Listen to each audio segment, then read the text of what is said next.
episode of Juicy Scoop is brought to you by Booking.com, Booking.yeah.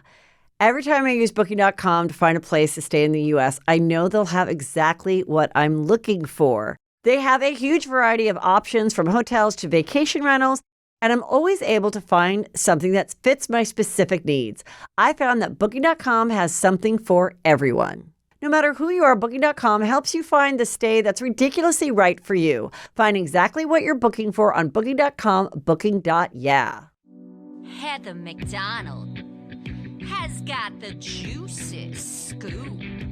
When you're on the road, when you're on the go, Juicy Scoop is the show to know. She talks Hollywood tales for real life, Mr. Segment serial data and serial sister. You'll be addicted and addicted fast to the #1 tabloid real life podcast. Listen in, listen up. Woo woo. Heather McDonald, Juicy Scoop. Hello and welcome to Juicy Scoop. So much Juicy Scoop to talk about. I have a new guest. You might be familiar with her. She has a huge YouTube channel. You are a former editor-in-chief of Star Magazine, so you're always up with the hot gossip. Shallon Lester, welcome to Juicy Scoop. I've been following you for a while, so when Jacques recommended you, I was like, oh, I know who she is. And then we had a fun conversation on the phone over the weekend, kind of talking about what we talked about. But then I was like, wait, save it for the show. Save it for the pod. Save it. So welcome. Thank you so much for having me. Yeah, we were on a good yap fest this weekend. I was like, we got to save the magic for the show. And then when you're like, we could be friends because we both, so you favor a side of your face. Yes, my left side is my good side. Yours is your right. This means we can be friends. So this studio that we have that we're using right now with the couches is favoring my good side. Have you ever had the kind of horror that I've had when you've walked in to do someone else's show, whether it's TV or YouTube or whatever, and you are not on the good side because that's the side of the host and you just know you're going to hate it? Yeah, I know. I look like a shoe from the other side. Like there are no photos of this side of my face. I'm like the Phantom of the Opera. And I have walked in, I've been like, why are you doing this to me? Like my agent should have told me, somebody should have warned me. And then I just want to like sit completely the opposite way and just like face the wall. And what is weird is that to someone that doesn't live in your face, they don't know what you're talking about. No. Why you favor one side so much. And, but in my particular case, when I have been shot from the other side, people are like, she looks like shit. They do say it. They say it in the comments. They're like, what the fuck happened to her? And I'm like, I've been controlling the camera for years. That's how it's been. I mean, like I have been controlling the camera. Yes, I know. I agree. I think that people act like they don't see the shoe on the other side. I'm like, I know that you do. I know that you don't lie to me. Don't gaslight me. Okay, we have so much to discuss, but an exciting thing happened over the weekend. Mm-hmm. I feel it's exciting. Because Joe Rogan, who is the king of podcasting, who I have often said, you know, Joe Rogan has made it possible for all of us. And by really putting podcasting on the map, of course, some people don't like his show, don't like him, whatever. Yeah. He's the biggest one that has it. I knew him from back in the day of doing stand-up at the Comedy Store, but it's not like we run in circles, been friends. I've never been on a show. But he has talked about this incident that happened to me a couple years ago when I fainted at the Tempe Improv right at the beginning of my set on the Saturday night of a 2-night show. So I'd already done 2 shows on Friday. Saturday came out and did it. And so I'm going to play what he said so you can hear it. Yes. And it was the top of his like 3-hour podcast that he dropped on Saturday. So a lot of people let me know about it. And it is interesting. And I have actual new thoughts, even though I've talked about this a few times. I've shared my thoughts on stage. I'm going to let you hear what he says. When this girl, Heather McDonald, blacked out on stage while she was making jokes about being vaccinated, and then she blacks out and cracks her skull. Have you seen that? Yes. Legitimately. It was the first time in my life where I was like, there's no way. I was like, they're fucking with us. Yeah. They're just fucking with something's that can't be so dead on. Like, this is like God is a script writer. Like, how is that a real thing? That's a video where someone is. She didn't do it when she was making fun of her boyfriend. She didn't do it when she was talking about idiots in traffic. It was when she was talking about the vaccine and how, I even still got my period, so Jesus loves me more. And then, boom. Like, there's no way. It's too good. The timing was exquisite. You couldn't have, if you had a movie where that was a scene, you could not have scripted or timed it any better. Where you would tell her, and drop. There's no way. I started legitimately wondering then. And I know that's a stupid example. I'm very aware of. Like, you fucking moron. All the things in the world, there's plenty of examples. God, Jesus loves me the most. So nice. Look at this.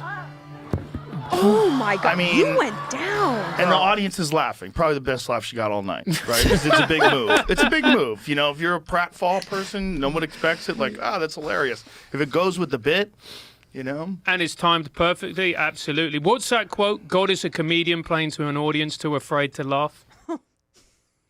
And he was like, wow, I've never heard that. That's amazing. So I was like, God, I mean, listen. For the people that have been following me forever and, but the way this business is, you can be quite successful as a podcaster, as a YouTuber, and the average Joe walking down the street doesn't know who you are and doesn't follow you. And especially when comedy is, you like who you like because you watch a person and you're like, they're relatable to me. So is the majority of my audience women? Yes. Probably the, Joe Rogan's audience does not go, I got to listen to Juicy Scoop. I love Heather McDonald, whatever. Yeah. There's some, I'm sure, that have a wife. There's a little bit. Yes, I'm getting more like husbands and stuff coming because their wives listen and they're like, oh, I like what you say, which is always like, bugs me because that means more to me, that like a straight man thinks I'm funny. I'm like, really? No, so I'm like, always all excited. Just pick-me's at the end of the day. Yeah. We have our little pick-me areas. Right. So anyway, I appreciate that he, but I feel like he doesn't really know where I am in life because he's like, it's not about her boyfriend. But I also like to think that you think I'm so young to have a boyfriend when I've been married 25 years. Yeah, first thing he said is this girl. I was like, I know, this girl, and not about her boyfriend. I'm like, maybe he doesn't remember that we talked a few times a million years ago at the Comedy Store. I don't know. But, he's talked about this a lot because it really did make an impression on him of like, what the fuck is going on with the Matrix, with simulate, whatever, is God. And when I did faint, which I'll just say quickly again, I had lunch with my son, who was at ASU at the time. He's still there, but he was a freshman or sophomore at the time. And we went shopping at Nordstrom's, and we had lunch at like 2:30. And so I just want to say it wasn't because I didn't eat. It was February, so it wasn't like it was so hot that I passed out because I was hiking in the, Phoenix mountains. And it was, so that was all really weird. Yeah. I had never fainted before. What were you going to say? Well, people who might not know comedy and what it takes, because it's like the most terrifying thing people can imagine. It's like the number one fear of Americans. It is not so strenuous that if you do it 3 days in a row, you will faint. Right. It's not like she ran 3 marathons in a row and this is just what's going to happen. Like, you don't need to faint. You were at Nordstrom's before that. And I wasn't, this is my crowd that paid. It's not like it was my audition to be at the star of the Montreal Comedy Festival, and this was 20 years ago, which I would get my nerves more up about. So I was really excited, happy to do the show. It was right at the beginning of my act because it was second year of COVID or third, I don't even know what season of COVID we were in. And I had gotten all the vaccines, and I was just coming out, grabbing some low-hanging fruit jokes about COVID. COVID jokes killed because everybody on the earth could relate to a COVID joke. Of course. And I also want to say, yes, I got vaccinated, but I never judged anybody who didn't. I had friends who got the fake cards. Whatever. I didn't get vaccinated. And we can coexist. And who cares? If you were honest with me, which I had friends who were, I was like, cool. Yeah. But anyway, I did because for me, I was like, I'd wake up after going out at night before the vaccine and I'd be like, can I still smell? Yeah. I have to this day never gotten COVID. So when it happened, I woke up, I was like, oh my God, what happened? I was, in shock, whatever. And I talk about it on stage. It's kind of like a longer, funny story. But I did not think until later, like, wow, it came after this joke that I said about that. I was just more like, what is this? And right off the bat, Dr. Drew, who we've been friends with for a while, saw it online because we all follow each other. He reached out to my husband, who was in LA, and he's like, when did she get her booster? Because I say in the longer video, I've been double vax boosted, flu shot, and I got the first shingle shot because I'm kind of old. And I go, but I still got my periods. And I go, and I've never had COVID, so clearly Jesus loves me the most. Yes. Not a hilarious joke, nothing. Just getting the crowd knowing that if they come up to me after, Yes. I've gotten vaccine. You won't get it from me. You can't blame it. I'm not patient zero, whatever. And then I was going to get to the juice. You don't usually start out with the strongest joke. So that also bothered me that people would watch the clip and think I'm not that funny, but whatever. No. So then when that happened, then it was still really weird. And nobody really wanted to talk to me about it, or if I was asked about it on the red carpet, that like never made the thing because it was like you can't talk about the vaccines or any kind of stuff about it. Now that it's so out and open, and watching Joe kind of analyze this and that it's made such a weird impression on him. Yes, I want to say I do think it's very interesting. First of all, I do believe in God. Yeah. I was raised Catholic. I do believe in Jesus. I do pray. And you're a manifester because you told me on the phone you are obsessed with fainting. And you this is where you use your manifesting juice. Well, you play the there's card. two things that I saw, okay? One was, I believe I did an episode with Josh Flagg a few years ago because someone brought it up. And I said, I have a fainting fantasy. Mm-hmm. I might have even written it in a book. I'm not sure.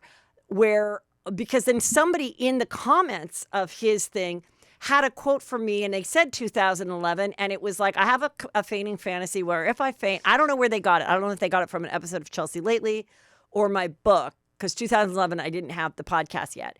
And that I was just like, yeah. And then, but also in the writer's room, I came across papers because I just moved. And Jen Kirkman had put all this funny stuff of crazy stuff people had said in the writer's room over the years. And we printed it out and I kept it in a file. Mm-hmm. And I looked at the paper recently and it said, I have a fainting fantasy where I'll faint and it'll be in front of a crowd and people will be like, oh, is she okay? And I'm like, no, I just forgot to eat that day. And so it's crazy that I said it at one time, not once, but twice, either on the show or in a book or in a writer's room or a few times. And I didn't think about that when it happened either. I was just like, do I have like some brain tumor or something? Right. It's actually not that sexy to faint. No. Like it's very embarrassing. But I think I didn't get paid. Everyone got their money back. Yes. I had to come back, redo the show. Some people came back. Some people was like, fuck it. 90% of my audience that was there was like traumatized and like lovely about it.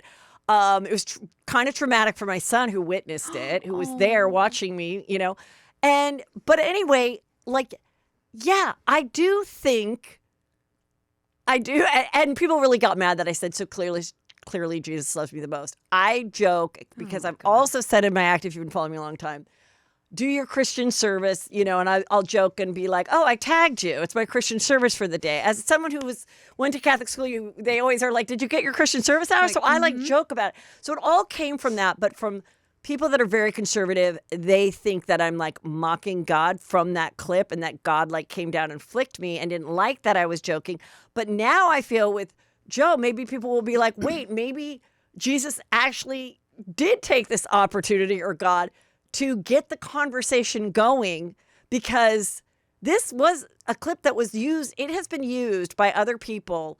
I don't even know how many times, like 100 million times. And I'm like, I said to my husband, I go, maybe this should be pinned at the top of my Instagram because I'm like, I don't think I've like utilized it enough. No. And anyway, Joe Rogan, I love your show. I love what you've done for podcasting. I love how many people you've featured.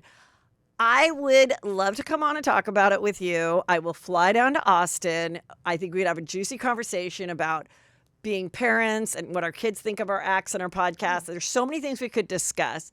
And so there you go with that. But that is interesting. And every time I think it's like done, it's kind of not because the conversation comes up and it is poetic timing. It is religious timing. It is crazy that it happened right that moment. And I do think you were like God's messenger or like Mother Nature's messenger to start these conversations. And the fact that, I don't know, you say like some people are conservative and that's why they were triggered. There is just a per capita representation of just professionally triggered people on the left, on the right, in the middle, whatever, that they're like, they can take a joke about Judaism. They can take a joke about, left-handed people or whatever, but you can't come for their particular corner of the world. Suddenly they have no sense of humor. And also, it always bummed me out because I was like, oh my God, do you know how much money I've spent?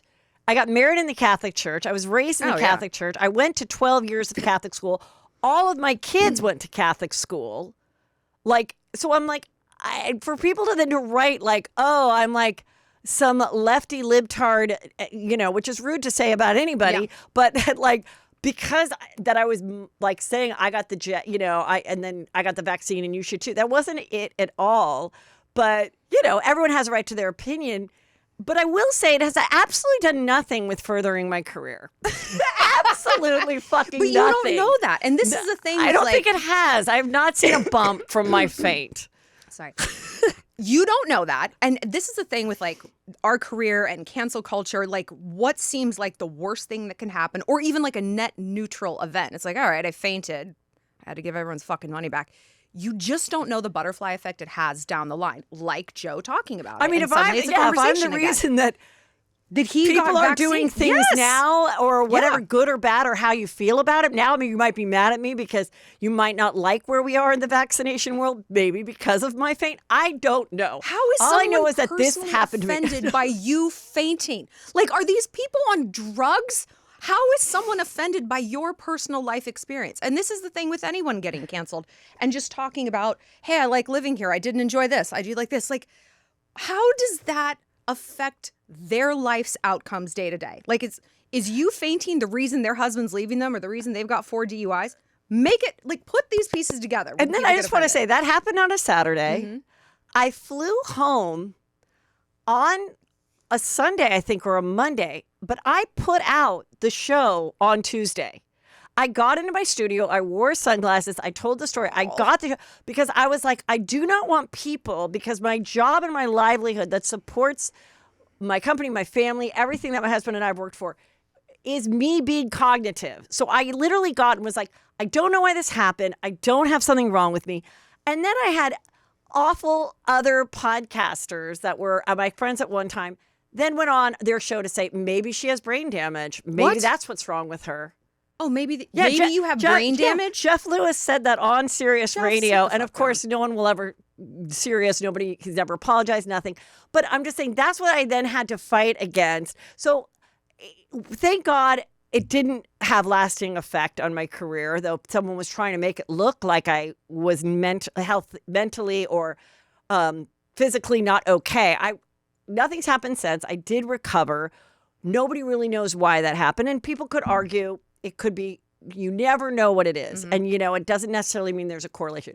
But do I now think, yeah, I do think I added significantly to the conversation. You absolutely did. And it's these things that at the time seem so random or insignificant or planned or whatever that turn out to be so much more significant and a jumping off point for a larger conversation. This episode of Juicy Scoop is brought to you by Booking.com, Booking.yeah.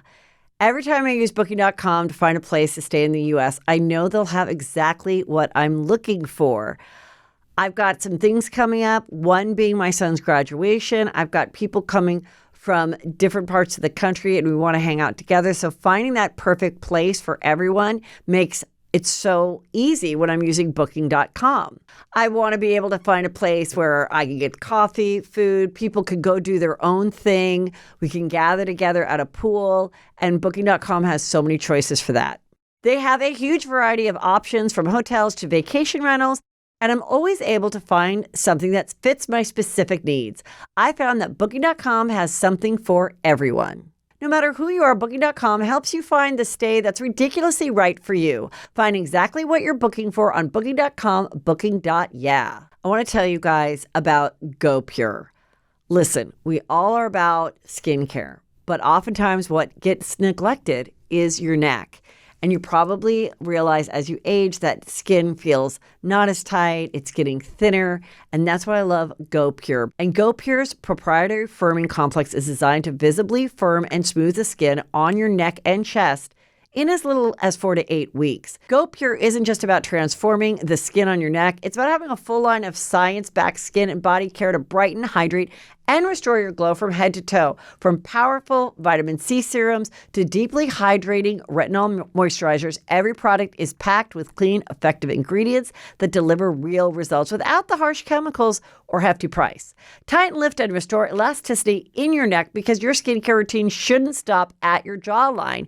For a limited time, our Juicy Scoopers get 25% off Go Pure with the code JuicyScoop at checkout. Just head to gopurebeauty.com/JuicyScoop to use code JuicyScoop and you're all set. And after you buy, do us a favor. When they ask you, where did you hear about Go Pure? Tell them it was from Juicy Scoop. So let's get a little bit about, that you worked with Star Magazine, with the tabloids and all of that. And then what happened between leaving that, starting your own YouTube, and then you even had a moment of cancellation. I had a big moment. Why don't you tell us about that? I was with Star Magazine until 2019. I got laid off, and I'd had my YouTube channel. And did you get laid off because just people were not buying physical magazines anymore? Was that a big layoff?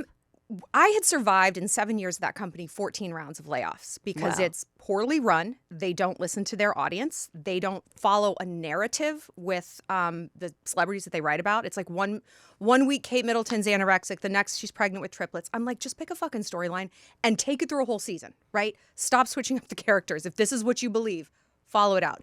So I think I was also just getting a little bit uppity over there. I was encouraging people, take your full lunch break. You don't need to check your emails on the weekends. I was kind of that Martha Ray person. So I think finally the hatchet swung to me. And it was like a fainting on stage. At the time, I'm like, why is this happening? This is terrible. But I was able to put my energy full time towards YouTube and it took off. And I was blowing up as a YouTuber until lockdown, until quarantine, when I got canceled, when everyone was coming for the sassy white chicks on the internet. What happened? Well, creators are like, we're going after her. We're going to find things on her. And the things they found were things I had said in my YouTube videos that I edited and put on the internet on purpose recently. It wasn't like the smoking gun. The big smoking gun was a tweet 10 years prior to that saying I had a sex dream about Justin Bieber. So they declared that I was a pedophile, posted my address on Twitter, it trended number 3. Shawn Mendes DM'd me. He's like, I've never heard of you. I don't know why this is happening to you. I'm so sorry. This is crazy. I was like, Shawn, I just hope it never happens to you. And 3 days later, people canceled him. What did he get canceled for? Like nothing. He's like, I like sushi. And they're like, racist. Like nothing. Like nothing. Shawn is the most. It was just a crazy time because people were bored and at home and angry. But okay, so I want to just interrupt for 1 second because I will say, and I've said this too. So when Justin Bieber was just first coming up, I was working on Chelsea Lately, and he was this cute little adorable boy, right? And I think he was maybe 14 when he came on the show. And we're always coming up with bits. And this was like 15 years ago. And myself, I think Sarah Colonna and Jen Kirkman, who's the one who wrote the notes of saying, I have a fainting fantasy. We dressed in like sexy outfits and he was in the green room and we were like, hey. And we joked about it after, like a few years later, like, ew, that was like so wrong and inappropriate. Like he was like a kid. He went along with it. He was super professional.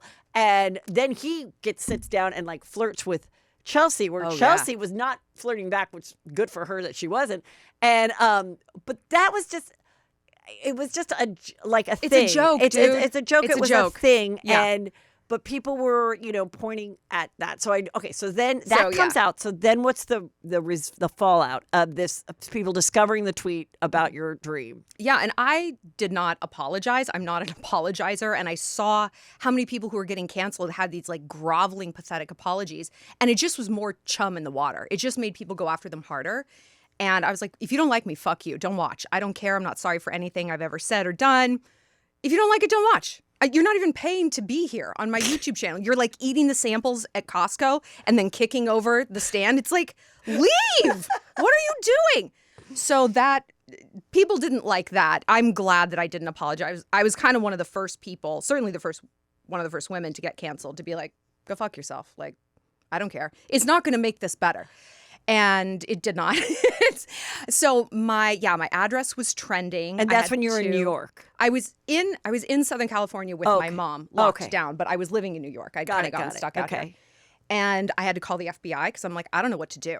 Like, there's death threats. I don't know what to do. Like, this career we're on, and especially cancellation, it's a frontier, and there's no rules. When people talk about death threats, because I told you on the phone, I go, I have been a little bit like, all right, let's not be overly dramatic. What were yours that brought enough concern that it wasn't just a comment like you should die, you're gross? Like, how severe was it? Was it one particular person that kept writing you, or what was it? I was trying not to look at it because it was so awful, but I was having like my team look at it, and they're like, it seems like people are making plans and coordinating things. Like, it seemed like it was taking on more of a life of its own. So yeah, I called the FBI, went in there several times. They assessed the threats, and they're like, listen, there's not 30,000 viable threats, but there's enough. And so you need to move. You got to get out of your mother's house immediately.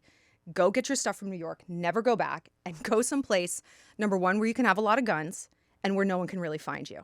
So I was going to move to Hawaii, but you can't really have a lot of guns there. Why do you need a lot? Why don't you just have one? Because it's much more fun to have a lot. I mean, you want one in your car, you want one in your house, nightstand. I grew up in a house where my dad was a former combat Marine in World War II. However, he was very much for gun control. Of course. He was very much for gun control, and he would tell me, and he would write, checks to support gun control, and he said, and he'd write a check, and he would say, this will do no good because they have so much power. He's like, but we will never have a gun in this house, because he was knowledgeable enough about himself, and I have a brother that he knew it might have issues. So we never were taught how to use a gun. He was never taught how to use a gun. He never got in trouble with a gun in his life. He's since passed. But I always thought, I love that my dad saw that about himself, about his child, and knew that we were never going to have one in the house. Yeah. And I wish more parents would do that. I believe everyone can have the right to do that. But if you feel that you're in a situation where it could be used for the wrong thing, like, and I know this is a very touchy subject for the show, but I don't care, because I've never really said how I feel on it. I get it. Like, I get it, and I respect people that were raised with it, know how to use it, whatever. It's very touchy. This is touchy. And I apologize to anyone that's like triggered by this conversation. Maybe we have to cut it out. I'm not sure. It is time that we bring these conversations that everyone is having in private at brunch with their friends into the public. Like, we have to stop being so afraid of triggering people who are literally only looking to get triggered. So anyway, you moved to a place where you could have that, and good for you. And I moved to Montana. And you know how to use them. So I do. Yes. And I'm very in favor of gun. I mean, put any roadblock you want in front of me and a gun, a psych eval, taxes, a waiting period. That's fine. That's fine. We can pass them all. I'll pass them all. And everybody I know in Montana, almost everyone has a gun, and everyone else is in favor of this. They're like, yeah, like, let's make it hard. Let's have classes. Like, no one's like, boom, boom, boom, boom, just like rootin' tootin' Wild West. Yeah. People are much more. But it's a hard conversation when you're in this entertainment world, and there's been one way to think and all of that. So let's just get back to now. So then you started living there, doing your stuff there. Yeah. And you feel good. I love it. I love the country. Okay. Yeah. I split my time between Orange County and Montana, and it's fantastic. And Jacques and I are working on a TV show, actually, so we might get a reality show going in Montana. I know. I love that. So now let's talk about Justin Bieber a little bit, because that's what sparked it all. So he's married to Hailey Bieber. I have talked about the online videos of how she was always around him and Selena, and was she kind of stalking him? Was she a super fan, or was she just a child of another Hollywood person and she was a fan and all of that? But they've since been married quite a while. They both are devout Christians, and they have a child, but he has not been looking healthy. He did a very weird 13-minute live, which is very strange when like a big star like that is just like, you know what I think I'm going to do tonight? Go live. Go live and reveal everything. Right. And at one point he showed a photo of the baby not wearing any clothes, which has since been taken down, but that was there. Answering questions, whatnot. And then it was reported through people that Haley had stopped following him. Now TMZ says, no, that's not true. She didn't unfollow him. It's part of, this is what TMZ is saying. It hasn't unfollowed him. It was just a Instagram glitch. What? I don't know Come on. what's happening here, but there's something happening with Justin. I mean, I believe. I believe that there is too. I've heard that it's kind of involved in the Diddy things that are coming up, and Like maybe he might be deposed, or Yes, it's just or there dredging might up be things. information about him. Yes, that this is like skeletons he would rather not of his guilt, but he was maybe caught up and traumatized in Diddy's like disgusting saga, and he doesn't look great. He doesn't No. look great, and And then some people are like, he's older and he's a dad. I'm He's like, I don't think he's 30. up. I don't think he's up all night breastfeeding. No, okay, he's I don't not. think that's why he looks tired. Okay, no, and all like you could find him at any gas station in Tampa. yeah, it doesn't is look hard. great. No, And I don't know. It was strange. And then, speaking of which, I just saw an ad for a TMZ show where they are doing the defense of Diddy, where they're having like a No, they're mock defense team do it and a mock jury who are going to weigh in on will this mock jury think that he's innocent or not. Obviously, the whole defense of Diddy is people have threesomes, people have orgies. These were consensual adults and consensual sex workers. They weren't being trafficked. They wanted to be there. They were being paid or not. And that's the bulk of the defense. And then and so I don't know how it's going to turn out, but it reminds me of when I think it was Geraldo that did the grand jury or the trial of Jean Benet, and if her parents would be convicted, or really would the mom be convicted of murder or not? And when I saw that documentary, they showed an old interview of the mom who since died, of Jean Benet, who was like, imagine I'm a housewife watching daytime TV, still mourning my mother's death. Whether you believe she did it or not, Right. This is what she said. Turned on the TV to see a mock jury of and they did convict her, the mock jury of this daytime talk show. the difference there is like we still don't know. Like that was such a mystery with Sean Benet. It's like who could it be? We still With don't know. Diddy, it's like who on earth is like, well, I don't know. I think almost everyone Kanye, is like, I guess. well, case closed. Then we Yeah. have the arbiter of logic and sanity Yeah. in Diddy's corner. So egg on my face. Like nobody is in Diddy's corner on this. And we don't have to like, And I also don't think people even care or are surprised that celebrities have orgies and threesomes. Like, Right. who So- cares? No one's right. like clutching their pearls that like a rapper is sleeping with multiple people. Everyone's on board with this. It's cases of baby oil. It's underage people. It's the weird death of his ex-wife and baby mama. Like it's that, Yeah, Diddy. there's so much. So anyway, I just want you to know that we'll know about that. Now, this Okay. was really juicy. I follow Sloan Hooks. That is a beautiful, man. That's a beautiful You don't gay know who man. Sloan Hooks I is? don't. He's a big YouTuber too, and he's been on the show. I'm the worst YouTuber. I'm all output. I don't know anybody. Well, anyway, I follow him, and he brought the story to me. Adorable Rain Disick, the youngest son of Scott and Courtney Disick, and then of course she has her other son with Baker.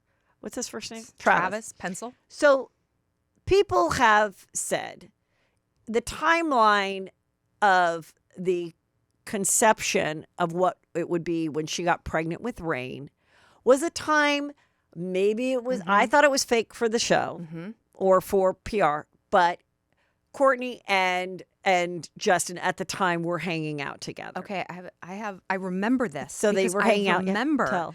when Justin did a radio show and someone was like, "You hooked up with Courtney," and his exact words were, "I got used, man. I got used." He was laughing like, "Oh, like obviously she used me for sex, but maybe." Or I got used thinking I'd get sex, but it was just to be on the show and to have a storyline. Was he on the show though? Was he? I Part of don't. it? I don't know. I Someone think it has to was look it up. very- So it could be either or. However, I do remember that, and yes, this is awful. We're talking about a paternity of a little kid, but they're in the public eye and We're whatever. creators. We're So, awful people. I've slayed that dragon. I mean, Whatever. it is what it is. Yeah. I do remember Scott when or hearing about it or watching it, him being really quite shocked Yeah. He was by not this happy. third pregnancy and being like, we don't even sleep in the same room, this or that. However, I thought at the time that all the girls, because they don't really stick with these men, I think one regret that Kris Jenner would say is when she was a little girl, she always said, I want to have 6 kids. That's documented in her book. She said it. I want to have 6 kids.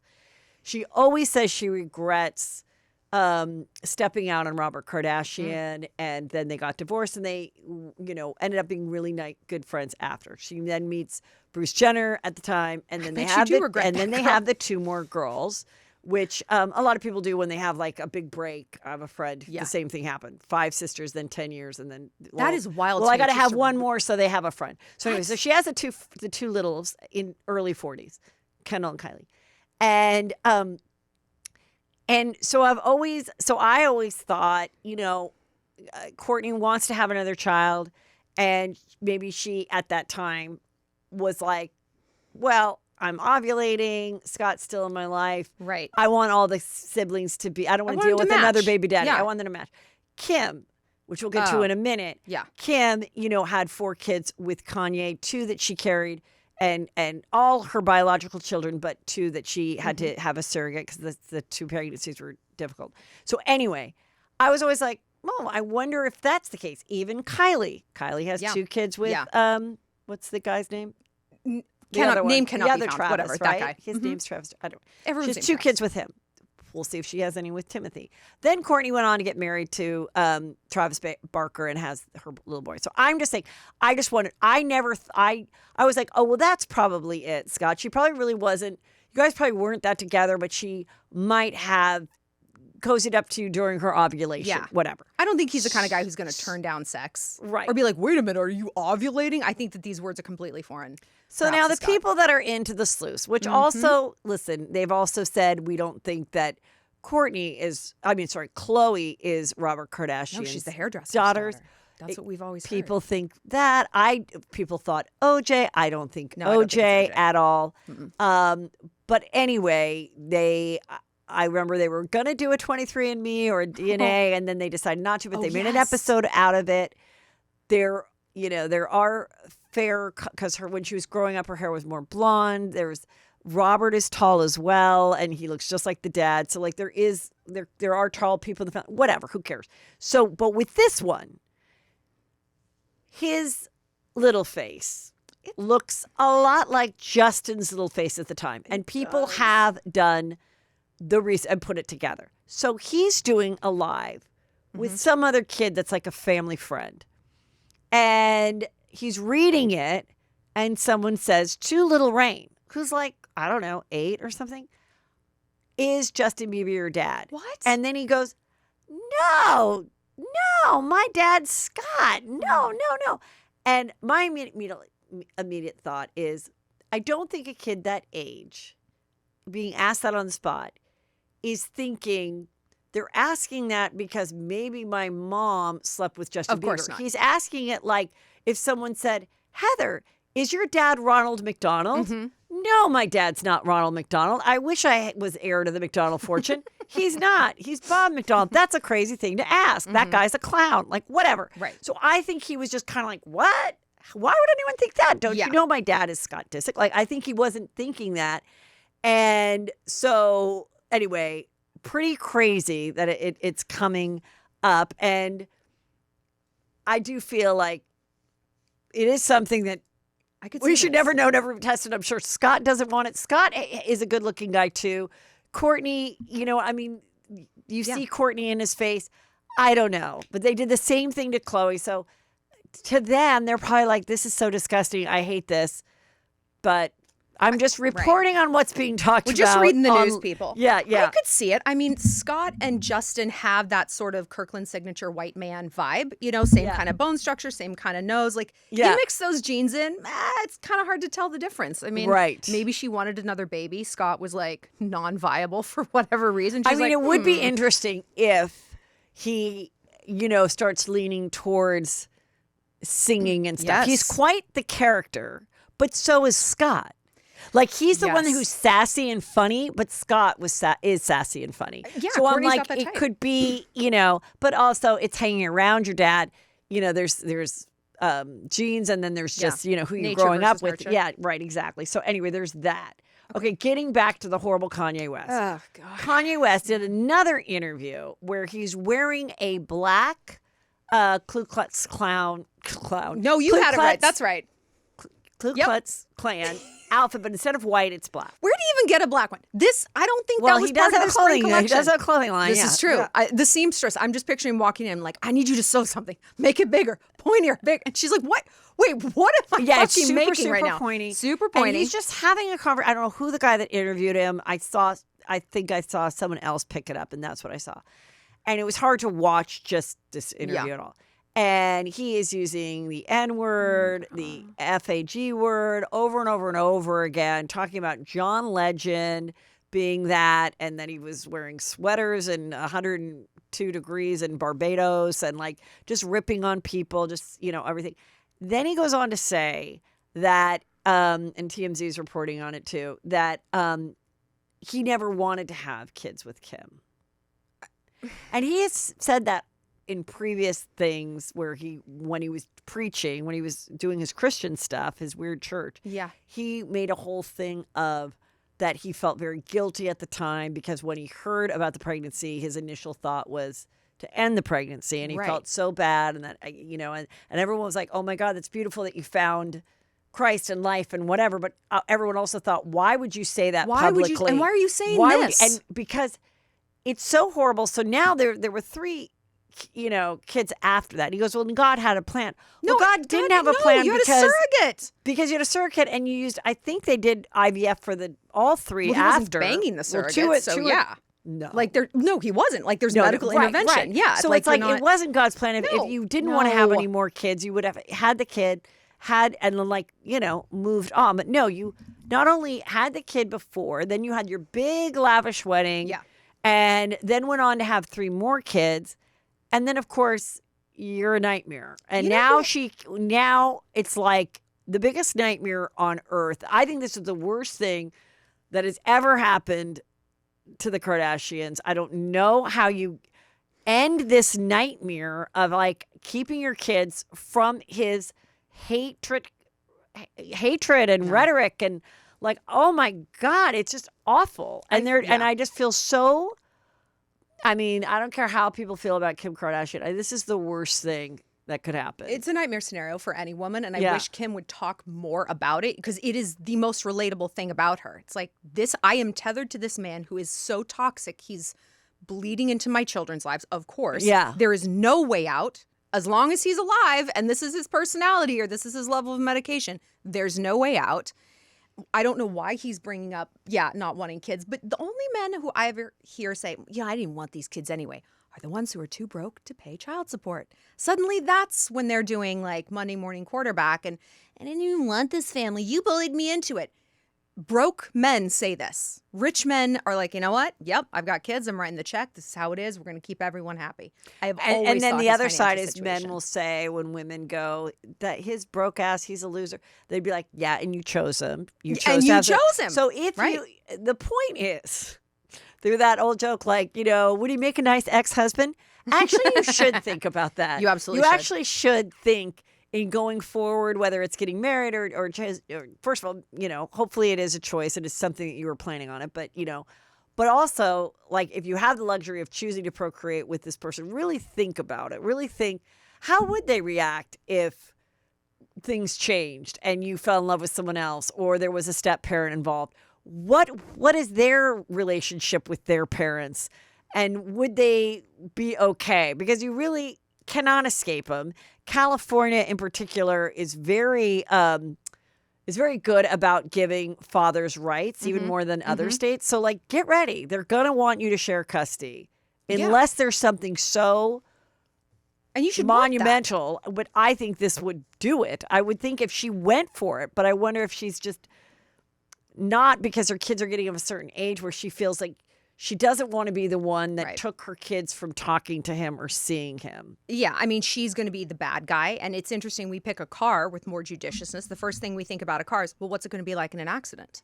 We don't have that concept Right. with a What's it going to be male- like yeah. in 10 years? What's it going to be like in the accident, like in the Yeah. trauma scenario that he's making a Klan hoodie and Yeah. wearing it in an interview?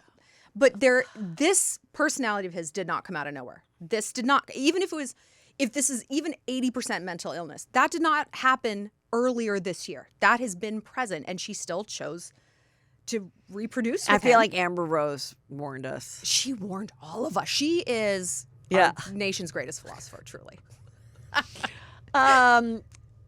Also, on that note, Robert Kardashian had a Bible that he'd write notes in it. It was a very special thing. He was, like devout Christian as well. And he gave it to OJ. And so they were selling OJ's things in an auction. And Kim tried to buy it for 15 grand. However, I guess she lost out. It went for 80. Why didn't she just buy it? Why, like, I find it interesting that she had a cap amount that she was going to spend on this. I don't know the relic from her details family. of what happened with Right, the how the auctioneer auction or what, or if she just put a cap on it, or I don't really know how it I happened. wouldn't but want anything that has been in O.J. Simpson's house around that my could be children. another part of it. Maybe It would she's just like, burst you in know what? flames. If I can't get it for 15, you know what it's meant to be? Right, Maybe right. it'll touch another person's heart. My dad's in my heart. I don't need the Bible that Yeah. he gave to his friend when he thought his friend was innocent, and then when he realized he wasn't, when he was shocked at the, when you see Robert Kardashian's face go when they say not guilty. Like, maybe she's just like, you know what? If I can get it for this, Yeah. great. If not, let someone else have it. I don't know. That what the seems to be philosophy Kim's was. vibe. It's like, well, whatever will be, will be. If my ex-husband's going to wear a Klan hood, Let them. Let them. Like, girl, there's Let another half them. of that. It's let me go back to my divorce attorney. Let me go back to the courts. Right. Kim. Okay, what is the deal? Because I'm Okay. seeing this story everywhere. Sydney Sweeney, who's the very attractive actress, she exploded on Euphoria. She's very known for her sexy, like unique shaped eyes and big natural breasts. And she's done she did like a big romantic comedy. best movie. She's done what was that movie called? Anyone but you. Yeah. It's so cute. And what is going on with her romances right Okay, now? so I just put up a video about this 'cause Okay. on my channel. I talk pop culture, but like what we can learn from it, like Right. the larger lessons. So for this, it's like she has been dating this guy, engaged. She's 27, he's 41. He locked her down pretty fast. They were linked in 2018, so she was, I can't do the math, but she was young, very young. And I'm sure that when she was kind of a babe in the woods in Hollywood, this guy, he's a failed restaurateur turned producer, just general Hollywood. I mean, he slicks his hair back, so Okay. that kind of Hollywood type.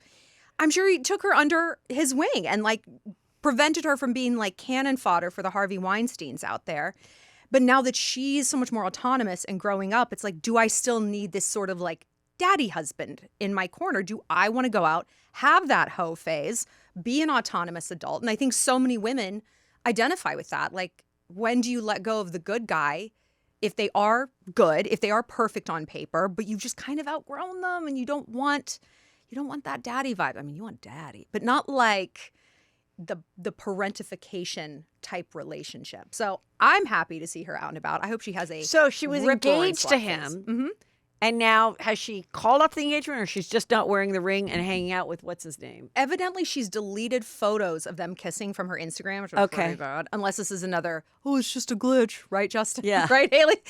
And yeah, she did a photo shoot without her Ring. engagement ring. Okay. Yeah, and she's been hanging out with Glen Powell, who Who allegedly was her co-star Yes, in and there that was movie? all that That gossip people then. wondered if that was just like for looks or whatever. I think I have to believe it was real. Like the body language. I did a whole bunch of breakdowns on this, but like he would grab her by the back of the neck on the red carpet, like, and that's how he would hold his girlfriend. Like the body languages were the same with a woman he was dating, and then with Sydney. And I think body language is harder to fake. It's not impossible. There's people are actors, but I like to think it was a burgeoning romance, even if it meant she cheated. I don't care.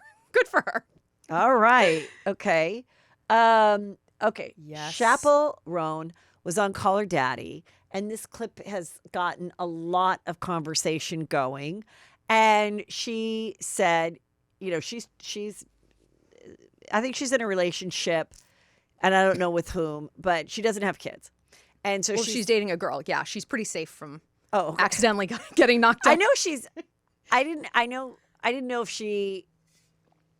I didn't know if she was said who it was. Like, I know she says she likes girls and is bisexual. I just didn't know whoever this person's significant other. I didn't know. I assume it's a girl. Who knows? Anyway, so she says, and they're like laughing, and it's a conversation, and what just happens, and she says, every single one of my friends who has gone on to be a mom with little kids have no joy in their eyes. They're exhausted. They're tired. They're miserable, whatever. And, they're laughing about it. Alex Cooper, the host, she doesn't have kids yet, but she's married, so who knows. Me as someone who has kids that are now older, I was like, that's kind of funny. It's kind of like, it's basically like I could see a stand-up talking about that they're dead in the eyes or exhausted, they're tired. Because you are. I don't even remember those years that well. Yeah, Mother Nature doesn't want you to remember, so you keep having babies. Because you really are sleep deprived. And you're like, and my mom used to say that. She goes, having a baby, it's like, what would she say? She would say like, it's painful, it's exhausting, but God makes you forget so that you have another. Yes. And also it's like, those years, you're sad that you don't remember them as well because they're so cuddly and cute, but you really don't because you really are tired and you really are burning the thing, and you don't have any time from the moment you wake up till you put them in bed. You maybe have 10 minutes before you fall asleep yourself, like at the end. And then all of a sudden they get older, and then you're like, oh my God, they can take their own showers, and like I actually can watch a show, and then they're gone. So it's like it's. But I didn't think it was. I thought it was funny, but people have, of course, gotten upset about it and said, how dare you? Like, you don't know. Why would you say that? And then, people are saying, what about single people that are unhappy? I have a lot more single people who are unhappy who can't find their husbands or child. Yeah. Yeah. I mean, I am very happily child-free, and I completely understand what Chappell's saying. I mean, I think misery loves company, and you have a lot of moms who are just bitching. Yeah, of course they love their kids, but the trade-off is huge, and it's relentless, and you cannot change it. I mean, you can abandon your family. No, you're not going to. The single people who bitch are actively working to change their situation. They want to find a partner, but the moms who bitch were like, well, wait, why are you pregnant again, girl? And you and I were talking about this. But I will also say, I think that's also what we're seeing in the zeitgeist and comedy is that you can bitch about your kids and it's funny and it's okay. And I'm so glad moms have that outlet. Yeah, you are it's allowed okay. to bitch. And so if they were bitching to her or having fun with it, like also, well, we didn't like, I was just complaining like you would about your man or your husband, like leaving his socks everywhere and the toilet seats up. It's like the old stupid joke. But like, yes, is it exhausting? Is it tiring? Are you like, oh God, must be nice that you could lay in your bed and read an entire Vanity Fair and like, yeah, I have those days now, and it is really nice. Yeah. And I remember that I didn't have those Saturdays. I was getting up and I did land at the airport and bring my giant suitcase to the baseball field to watch the game from dropped off in an Uber because my husband had to be there, so he wasn't going to pick me up. And I was like, I have to at least see one game this weekend, and like. Yeah, there's all of that's like exhausting. And then, whether you have the luxury of staying at home or the luxury of working or however you want to see it, if you're lucky or not, I don't know. But I thought, I think this is the one like generation too, where I have no judgment if someone wants to be child-free by choice. Child-free by choice was something that I heard like 10 years ago and no one talked about, that it is a choice. It wasn't like I tried or I wanted to. It's like, no, I really never saw. And I've had people come up to me or say, should I don't even know. I don't know how I feel. I don't know if I should have one more or have one at all. We're deciding and in those cases, I'd be like, well, why don't you just fuck with your husband? That's always my answer. And if it happens, then great. And if it doesn't, then you don't want it so much that you're going to go the next step to have a fertility journey and to, hopefully have it work out or go through the trauma of it. Be lucky that you don't want it that much. So if it happens, great. If it doesn't, you're like, oh, God wanted this, or the universe wanted it, or whatever. Like, I do think it's a good time. I understand women still get pressure, but I think for the first time in this Gen Z, I don't think they're going to feel that pressure like they have in the past. You know, as a woman, you're always going to feel that pressure. Like every generation thinks we're breaking the mold, we're disruptors. Bitch, no, you're not. Like we're maybe moving a quarter of a standard deviation away from the norm in terms of like, hey, we can like question whether we want kids, but people always kind of come at me with like, you're going to change your mind. Or now that maybe I'm like too old to change my mind, it's, well, you're going to be sad when you're old. You're going to be sad when you're old about something. And every old person I know is like, there's always going to be something that you regret or you wanted to do differently. And society just always supports and lionizes weddings and babies, plural babies. If you have one baby, if you're a woman listening, you have one baby. You gonna get have this. another? You Are should gonna have another. Yeah. You don't want a weird only child. That'd be so weird. They're going to turn out to be bizarre. There's always, it's like, then have more. And how many are you going to have? It's like, there's always that opinion and that celebration over it. Like you don't go on Etsy and order like custom things for a PhD party or a corner office party or a book publishing party. It's for bachelorettes, weddings, baby showers. That's the machine. And yet it's like on one hand, that's such a celebration. And on the other, it's like Chappell said, like you look in your friend's eyes and they're like dead and crying for help. They're like a hostage. And so we hear, it's like, well, which is it? Should we be super excited about this or should we be really pulling back and looking real deal at like, who am I procreating with? Am I just fucking and seeing what happens? Or am I getting into a Kanye situation potentially? Because I'm not really being in the driver's seat of these decisions and thinking like long term. Parenthood seems really hard when you do want it. And if you're like, then it seems like an absolute death sentence. It seems like it would be so much resentment, so much difficulty. Well, you should never do it. I remember when I was doing real estate, I had the listing of this house and the couple was getting divorced. And, you know, one day the woman kind of opened up to me and she was like, we got married and I really wanted a child and he did not. And he was like, okay, but if you have that child, I'm not doing one thing. Oh, God. Mm-hmm. And he literally did not do one thing. Like, did not, like literally the bottle could be there and she could be in the kitchen and she could be like, can you just hand the bottle to the kid? And he was like, yeah. So then she was like, well, I can't have this person around my child that's like this uninvolved in like such an, and I was like, yeah, you know what? Believe them if they say that. Believe them. They're not going to change the way. No. I think people think like the grumpy dad, like my dad was like, my brother brought home a dog. And he was like, I said we didn't want a dog. Now what are we going to do? Next thing we know, we all fall in love with it. And then it's like, there's people that do those videos and it's always the grumpy dad. It's the grumpy dad, that the dog knows, like, oh, that's who I need to win over. So then that's the one that they make their primary human and then dad's obsessed. Okay, grumpy 50-year-old dad who ends up liking the dog that the 7-year-old wants. It's not necessarily going to work with your human child. Roll of the dice. Yeah. And if you are wrong, even if the odds are 50-50, those are bad odds.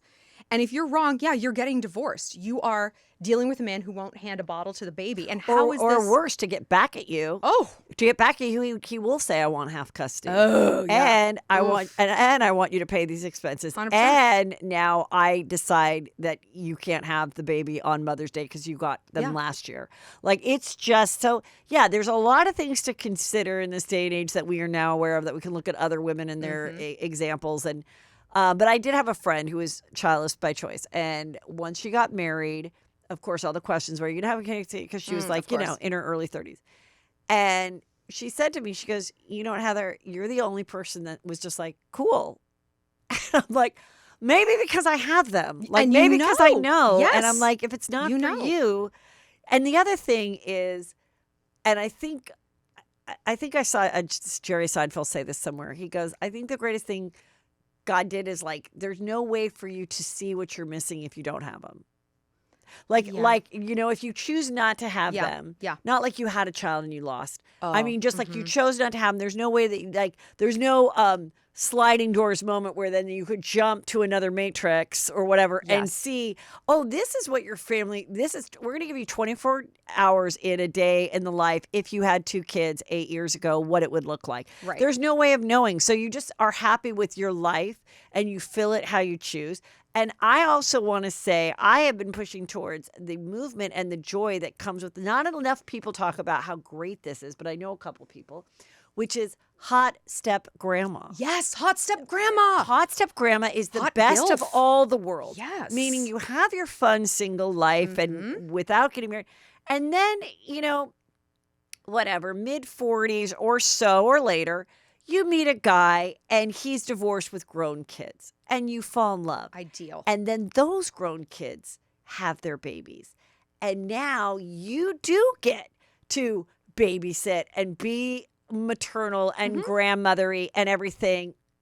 But you miss the first step, which is the best because being grandparents is better than being a parent. So it's the best thing ever if you can make that happen for you. I think so. I mean, there's so many broken marriages. There are a lot of single parents out there. There's a lot of chance to be hot step grandma. There's a lot of chance. Yeah. But you got to be hot. This is the thing. You can't be dumpy step grandma. You got to be hot because the market's going to be popping for this. Right. You're going to But it convince works everyone into out. this. It Yeah. works out. I'm down for that. Okay. Blake Lively, which I know people are tired of. I don't even know where we are in it. Who even? It's like Amendment I don't know what the 75. latest Yeah, happened, I don't but care. I did see this. TMZ said Blake Lively shows up for work at a Connecticut donut shop. It sounds like Times are tough. it sounds like maybe she's filming something, and either this was where they were filming, or she did that cosplay of being a minimum Right. wage worker, which Oh, a we lot of love stars that. like to do They that. do love to do what? that. An This apron? star made me a coffee and didn't know how to work the foam machine. Oh my God, how great. And she was so sweet. And she took a photo with all the staff and then left. And then I had to still work for another 7.5 hours. Yeah, exactly. And she's not getting, 80% of her paycheck out in taxes. My friend actually took some footage. She was there and saw her. Oh, really? And she sent it to me. She's like, What was it? Lively's- Was they filming or was she doing just something fun for She PR? she didn't see any filming thing, but she was like working and making donuts. But the picture, Blake is almost like touching the ceiling. She's a giant. She's gigantic. I don't know if she had these huge shoes on, but I'm like, she looked like Godzilla storming the bakery. But she looked very cute. Who knows what she was doing back there? She's a big baker, so maybe she's just. Oh, that's right. She is a big baker. Yeah, she's a great little baker. Now, the other thing that's coming with people talking about the weirdness of Blake and Ryan is when they did the nice pool where he wore his long hair and he was clearly making fun of Justin Baldoni. He has a lady pool who was played by Blake, which is weird because she was totally covered. Like, why wouldn't you just get somebody else to do that? But there's a child pool. Child pool? There was a Okay. child in a scene that says to one of the other characters, either the nice pool or the other one, and the child says in the movie, why don't you get Wolverine's dick out your mouth long enough to tell me this or do this? To nice pool? Or To nice a guy? pool or Just- one of the other pools. Okay. I don't even know. To a I'm not- guy. okay. But he's addressing a guy. Justin's in the. I'm not Justin. Ryan's in the scene. Okay. So people are like, wait a minute. And Ryan goes on to do a podcast or whatever where he says, that was our child, our 7-year-old daughter that was in the outfit covered saying that line. Ugh. And she didn't want to say that line until I said, I'm going to audition other kids. And then he goes, and then she wanted the part. And what was crazy is she didn't even want to say the line, but in order to get it right, we had her do it over 70 times. That's going to come up in therapy, probably freshman year of college. Or freshman year of rehab. Like, that's going to come up. Again, like, okay. What? Also, this is a person who got in a slutty outfit and did a sketch and flirted with Justin Bieber. So I understand that sometimes yes. when the art is happening, maybe nobody in the room is like, why don't we just get a little person to get in the outfit? We do another voice of somebody, or now up the they could treble. probably just AI a kid's They could voice. AI it. But at the time they didn't, and he wanted his family on set, and his whole weird, snarky comedy that isn't now, no one's thinking it's funny, but people did think it was funny before this, is like, I hate my family, I hate my wife kind of humor. Yeah. Just like the girls that are trying to make Chappell Roan laugh, but don't really mean it. Mm-hmm. I hate my kids, I hate and she thinks they really hate them when they don't. So that's kind of interesting. So that all came up this week as well. It's just so unsavory. Like, again, like the Blake and Ryan cannot lambast Justin Baldoni for like trauma on set and hostile environment when they're telling a 7-year-old to say, hey, take a dick out of your mouth. Like, either you are beyond reproach morally in this category, or you're right down in the mud and it's all just comedy and it's all just art. But you can't cherry pick what's offensive when the things you're doing are that bizarre. Like, that's just bizarre. Right. Anything you're accusing Justin Baldoni of, it's like, what was it? What even was it? It's such a nothing burger when they're this sticky and stinky with their own weird behavior. Yeah. It's just such bad optics.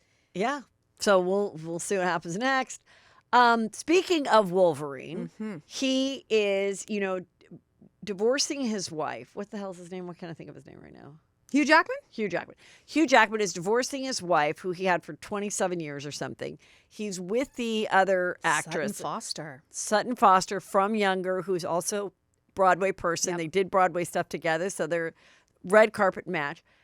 According to Daily Mail, bitter new twist in the Hugh Jackman's divorce battle. Well, now he's worth a lot of money. And apparently they're saying she wants more than half of it. Well, they've been together enough time that she would get half, but I guess she wants more. And that it was going to be all amicable and everything. But once someone now is parading, they're much younger, more famous, and they're in love, and they're happy in their love, sometimes the amicable divorce does not remain amicable. Especially since Sutton and Hugh, like you said, they knew each other from Broadway. So it's like suddenly you're putting pieces together, those late night text messages, those press junkets, it all takes on a different going on shape. Much long. Yeah. Right. And then, of course, there's the rumors that there's something with Ryan Reynolds and Hugh Jackman. It's like, is Wolverine's dick someplace it's not supposed to be? Right. You know what? If that is the case, if there is any sort of messiness in his closet. Whose closet? Hugh's. Okay. Like Hugh, just well, pay it was the woman. always rumors because he was a Broadway song and dance man, and I've he heard had that a for years. wife that was his age or older for so long. There was always rumors that he was maybe not 100% straight. Lavender marriage. And for a lot of people don't know the term lavender marriage. Oh, yeah. And a lavender marriage was when two people back in the day when you couldn't be happily gay out there, they would get married. So a woman who was a lesbian, a gay man, and they would go and have a lovely friendship life, have kids. And I'm seeing all this stuff about lavender marriage now, like on TikTok and stuff, of people who said, my aunt and uncle were in a lavender marriage. I was part of a lavender marriage. We didn't realize. And then later on we did. And they died being great friends. And then there's this new movement of younger people being like, we would like to bring back lavender marriage. Like gay guys being like, I actually don't want to marry a guy. Guys suck. I would much rather, I'm gay and I would much rather marry a woman who's down to have a gay husband. And then women are like, I'd like to marry my gay best friend. I mean, they're all like joking, but it's just kind of an interesting thing. But so people thought that, right? But now that he's with this other girl, I personally don't. I just think he was a guy who was a song and dance man, and this was his real wife and everything, and he is in love with this real person, and I don't think there's anything up with Ryan and him. I wouldn't say that. And the rumors about Ryan too, I don't think so either. But people always question that. That's always going to be a question. There's gay and straight, and then there's just narcissist, where it's like they'll just take anyone who's given them some attention. I think Lindsay Lohan could fall into that category. Like, how gay was she dating Samantha Ronson? She was just, I think, DJ Samantha Ronson. DJ Samantha Ronson, remember? And she was my God, I remember those out of her house. Yes, crazy. Speaking of which, we're working on Star. Like, how would you get? Now that you're gone, like, how do some of those more salacious photos that really broke a story that were not, Kyle Richards calling the Paps to show her, whatever. How does that happen? People are calling the Paps. No, but even in the salacious ones where a story like broke, they did not want the world to know they were having an affair or whatever. It's the sources. We would have a lot of hairdressers. We talk to our hairdressers like they're our therapists. There is no HIPAA, girl. Like, they will sing like a bird. A lot of step siblings, like people who are like in the family but not blood related. So there's this jealousy. We saw tons of step parents, step siblings, step kids. Telling it all. Yeah. So if you're a celebrity and you have step people in your orbit, don't trust them. Watch out for that step hot grandma. I know. Don't trust step hot grandma. Who knows what she's up to? Who's she on the phone with? Yeah. On her jitterbug phone. Yeah. We would get a lot. I mean, people are pretty willing to tattle. They're pretty willing to tattle because. And what would they get paid? Oh my God, like $200, $100. You think it's Isn't like, that crazy? I'm going to retire selling this story about Britney Spears. You are maybe going to go to Arby's and like blow it out. Like that's about all you're going to do. Yeah. But they were like grateful for it Yeah. because a lot of these people, they were just kind of like middle people who are not really going to set the world on fire, but their celebrity that they knew was like the one who got away, the one who got out of the small town, and they've got all the dirt from before they had their nose job and before they got knocked up in high school. What do you and all think this about stuff. Meghan Markle's stepsister that was so bitter and talked a lot? Though I haven't heard anything from her since haven't either. Since her latest thing with the TV show. Maybe she finally got tired and realized, Yeah. I've squeezed everything I can out of this financially and whatnot. Samantha Markle. What's you have a Meghan Markle story? Oh yeah, Tell Meghan me Markle about has that. stories about me. Meghan Markle has theories that I am the leader of a cabal. She's a cabal leader, guys. Orchestrating millions of middle-aged housewives, excuse me, I'm neither, to sustain an online campaign of hate towards Meghan. And she put this in her Netflix documentary. So the Netflix documentary that we all saw that was a huge hit.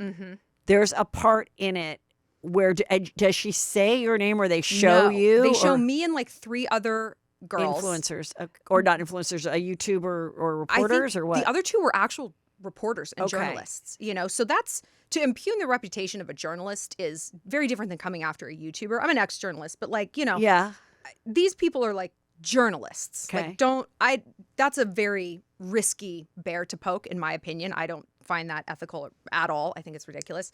Yeah, and Meghan's assertion through this guy, Chris Boozy, who's been sued half a dozen times for making similarly defamatory and ridiculous statements, claims that all of us who've never met are in cahoots to organize hate against Meghan. There's not one tweet. There's not one DM. Like, where are we doing all of this? Social networks, show us. Show us one place we've done it was this. just you were just doing what I do and everybody else does. Yeah. Kind of commenting on what is out there, what people are saying or what we think might be the case. Yeah, I mean, Meghan, you're a public figure. You put yourself into this sort of character list that people are then going to like write narratives about. If you don't like it, go work at H&R Block. No one fucking cares.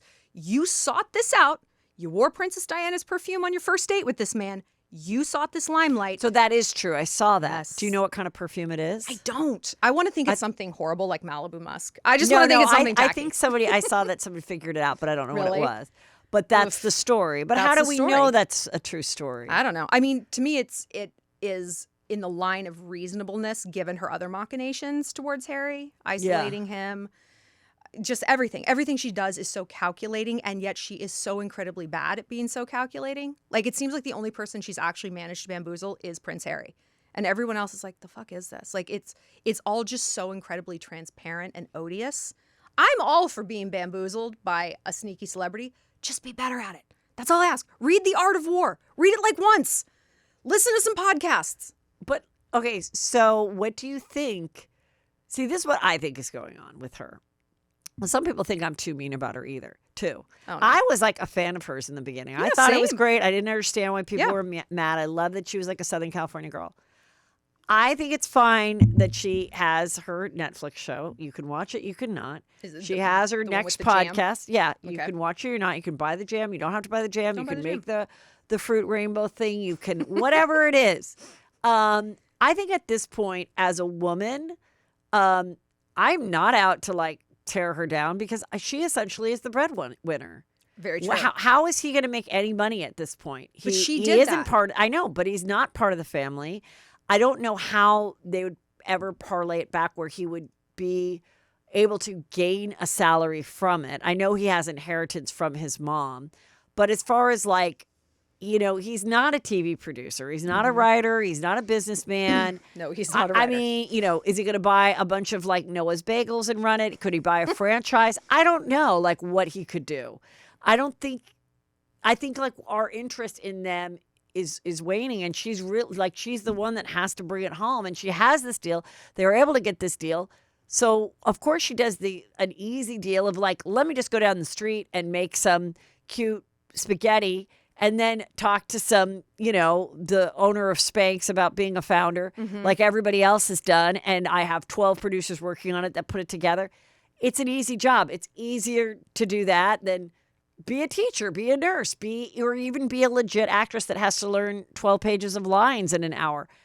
So that's what I think. And I also think about all the women that might be accused of taking the son away from the family. Like you moved away or whatever, sure. and now we're the paternal grandparents. We don't see our grandkids the way we would like. Like that's a thing too. So it's like I do get why she feels, but going back to what happened in the royal family and what stories were being put out about her being mean to a housekeeper or assistant, that I'm not I didn't follow all that. So but when did you go deep on that? Yeah, I was at Star at the time, and priorly, we'd always written about the royals. They're a huge seller. Yeah. And they were a very tight ship. The House of Windsor was a tight ship. There was no sources. There was no nothing. When Meghan got in there, leaky AF. Like people were singing like a bird because she sucked. And the accounts we were getting, people are like, we are risking our job, our family's legacy. Like the people who work in service at that level, it is truly like a calling. Like they're very proud of it. It's not just a job they take lightly. They're going to work in service for a lifetime. They're going to pass that down. And so for them to risk that, to share how awful this woman is. And how was she awful? Like, give me some examples. Yelling, ungrateful, rude. She came in there and it was this like, I'm a disruptor. This is not the place you disrupt. And to your point, I absolutely get it, where it's like, yes, so many mother-in-laws like, you're taking our son from us. This to me is why I hate Harry. He should have been less of a wuss. He should have been out in front. If that's the case, right? If his family is that toxic that he needed to break away from them, he should have been like, this is my decision. Like he should have been on the tip of that spear telling everyone. Like he did a little bit in the Oprah interview. Wuss. But he should have done it more. And let me say, if we flip the genders on this, and if you had a man isolating a woman from a big, stable family, and then turning and being like, you can't work, but it's like, I'm the reason you can't work because I took you from this family, and you are subservient to me, so you're going to do things my way. We would see that so clearly as an abusive dynamic. That would not be like, well, she has to stay home. She has to stay home because he's created that situation, and not by an accident. It seems very advantageous that, yeah, she's the breadwinner. Yeah, she's making all the decisions. That is part and parcel of her personality, which seems to be, as we're seeing, pretty hungry for power and influence. And hey, you can't knock the hustle, but don't then turn around and say you're the victim. Just be like, yeah, I'm fucking power hungry. Rah, like go for it. Kanye it out. Don't be the victim. Or I think also the stuff that she chose to do, a very easy show of having people come over and make a meal, and then a very easy interview show. You see people doing it, like I haven't saw like, yeah, she can't pull it off. Right. The easiest thing she can't pull off. Right. But I see why people do what I do and what you do. I see why people go. I see why big stars go. I mean, I just saw a clip of Amy Poehler say, I'm giving 25% on this podcast, and I'm doing it because I was sick of seeing all the guys do so well with it. She's probably looking at the Smartless guys going, really, $60 million? Why am I not doing a podcast? I'll do a podcast. It looks easy. Who's this girl, Heather McDonald, that's had it for 10 years? Why does anyone care what? She's never been on SNL. She's not a movie star. Why should she be successful? And again, she has every right to go jump in, just like someone who's got 12 people listening can have a podcast too. Like, I get it, but yeah, that just goes to show, like, people who are professionals, it's not because it's easy, it's because they make it look easy. And I don't think Meghan takes that into account. Like, being a royal even isn't easy. They make it look easy. Keeping the stiff upper lip, not reacting, not saying things. It's the hardest thing in the world. Doing boring shit. Being in the fog. With the ribbon cuttings and the community centers and the macaroni portraits that kids are giving you. Kill me. But she signed up for that. I predicted that she would have a talk show, which essentially a podcast is a talk show. She's too because I was like, narcissistic. she'll do something easy like that, but she'll want to be back in the limelight. But that's what I thought she would stay in London and do something like that in London. That would be like she would be the Oprah of London. No, she's too But- big for her britches. but She has to be they- the Oprah of the world. But then in her defense, she would say, I would have loved to have done that. But right from the start, the world was ready to compare me to Kate and come after me. But you signed up for this. Again, go work at H&R Block. Go work at a car wash. Like, no one's comparing those people to Kate But Middleton. do you think, but right from the start, though, what did she do wrong? Not curtsy, Nothing. right? Like, I No. mean, in the start, the wedding was nice. She didn't, and she didn't have her, she got mad at her dad for selling the photos. So, she'd had him come, maybe, but at the same time, like, she was being respectful of the royal. She had the king walk her down the aisle, like, I'm just like playing devil's advocate. No, Because I some get people it. say I'm too, I'm too against her. I don't know. How do you? Well, I think the only way to do it is if you were like Princess of Monaco. Yeah, like and you're just not you, in you, public you at all. give up. Yeah, you give up Yeah. all, and you please everybody at a meal, and you take photos, and you look gorgeous until. But that's a job but- description. Yeah, That's but- the job. right? But in 20 whatever she got married, did she really? Was she expected? Did anyone say if you marry Harry, you can't have your own career and do your own thing? Yes, that is very much part of the agreement. Like, they can't even accept free gifts. Like, if you're Chanel, you can't send anything to Kate Middleton. She has to send it back. I know that. Oh. Like, Meghan would have known that. And we had heard that, like, she wasn't taking the history classes seriously. And she went in there with this, and, this is just what we heard and what we reported on, that she wanted to go in there with this attitude of, like, I'm going to disrupt things. Like, there are some things that don't need to be disrupted. And if you look at even Silicon Valley and the founders are like, we're going to shake up, like the Adam Newman WeWork thing. Like, not everything needs to be disrupted. You don't need to disrupt the way people buy groceries. You don't need to disrupt gas stations. You don't need to disrupt a royal family. People go there for the tradition of it. That's what we like about it. The consistency, the history. If you're going to pull on a thread and disrupt something, pick something else. And the fact that there is no one massive thing that she didn't like barf in St. Patrick's Cathedral, just goes to show how gradual and organic it was that people stopped liking her. And we all know this girl. There's a Meghan in every one of our friendship groups. It's like, why do you have to act like this at brunch, Kristen? But they can't help themselves. And it's just like, It's so funny that I you wanna call like her. me. That you call me. What did you say? It's so funny that you call me Meghan Markle when it's. It's Meghan Sussex. Yeah, Sussex is a title. I actually have a title. I outrank Meghan, and I don't think my title is my last name. That's the attitude that was coming? You think? Yeah, that's what Yeah. it is. Yeah. She can't even get her brags right. She can't even get her snippy, bitchy flexes factually correct. Like, do you need a notebook to write down your insults, Meghan? Because they're not landing. They don't make any sense, girl. It's so funny.